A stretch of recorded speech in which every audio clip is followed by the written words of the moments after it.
Halo teman-teman semuanya, balik lagi dengan saya Zikri di video edukatif lainnya. Nah teman-teman, pernah nggak sih saat lagi presentasi, wawancara, ataupun kalian waktu nulis surat resmi, terus tanpa sadar ngomong gua, lo, atau malah pakai kata kayak enggak dan bikin? Nah, kelihatannya sepele kan, tapi ternyata penggunaan bahasa yang gak baku kayak tadi di situasi formal bisa bikin punya dampak besar banget loh. Yuk kita bahas kenapa hal kecil ini bisa bikin citra dan makna komunikasi kita berubah total. Nah, sebelum itu kita bahas dulu, apa sih bahasa baku itu?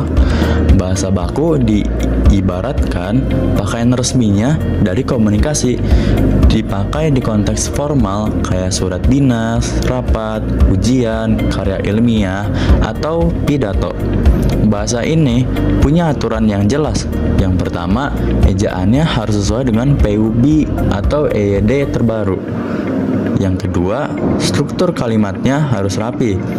Yang ketiga, maknanya nggak ambigu atau jelas. Sementara bahasa yang tidak baku itu kayak bahasa nongkrong, yaitu yang sifatnya fleksibel, cair, tapi nggak cocok di semua tempat. Nah, apa aja sih jadinya dampak penggunaan bahasa tidak baku itu di situasi formal? Nah, dampak pertama yaitu menurunkan kredibilitas atau kepercayaan orang lain ke kamu. Bayangin, kamu lagi ngelamar kerja, tapi surat lamaran kamu ditulis kayak gini: saya pengen banget kerja di tempat bapak karena kayaknya keren. Seketika kesan profesionalnya hilang. Bahasa yang terlalu santai bisa bikin penerima ragu sama kemampuan kamu. Yang kedua, mengamburkan makna dan keseriusan. Bahasa yang tidak baku sering bikin pesan jadi ambigu atau tidak jelas maknanya. Contohnya, kata bisa aja itu bisa berarti pujian, tapi bisa berarti juga sindiran. Di situasi formal, ketidakjelasan kayak gini bisa bikin salah paham teman-teman. Yang ketiga, yaitu mengganggu etika dan norma komunikasi.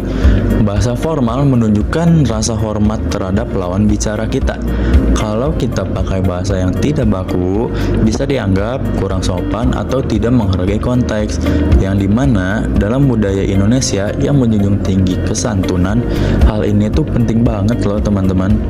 Dampak terakhir yaitu yang keempat, yaitu menurunkan kualitas akademik dan profesional kita. Dalam laporan, esai, ataupun penelitian kita, penggunaan bahasa yang tidak baku bikin tulisan kelihatan kurang serius. Dosen ataupun atasan kita bisa menilai bahwa kita itu nggak teliti, padahal mungkin isi kita itu bagus, hanya saja penggunaannya itu tidak menggunakan bahasa baku. Nah, bagaimana sih cara mengatasinya? Langkah pertama yang bisa kalian ambil yaitu kenali konteks. Bedakan kapan harus bicara formal dan kapan bicara santai. Yang kedua, yaitu kalian bisa mulai latihan nulis dan ngomong formal. Baca berita, tulis email resmi, ataupun buat caption yang lebih rapi. Nah, hal itu bisa membuat kalian mengatasi penggunaan bahasa yang tidak baku. Yang ketiga, yaitu gunakan sinonim baku. Misalnya, kata enggak bisa kalian ganti jadi tidak. Kata bikin bisa kalian ganti jadi membuat, dan kata gue bisa kalian ganti menjadi saya. Tips terakhir atau tips keempat yaitu jangan takut campur gaya. Kamu tetap bisa terdengar autentik teman-teman, meskipun pakai bahasa yang baku.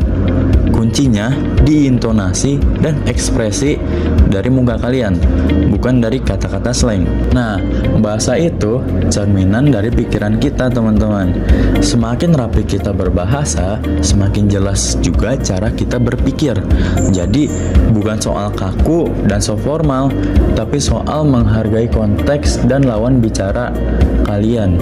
Gunakan bahasa baku di saat yang tepat, karena dari cara kamu ngomong, orang bisa lihat seberapa siap dan dewasa kamu berkomunikasi.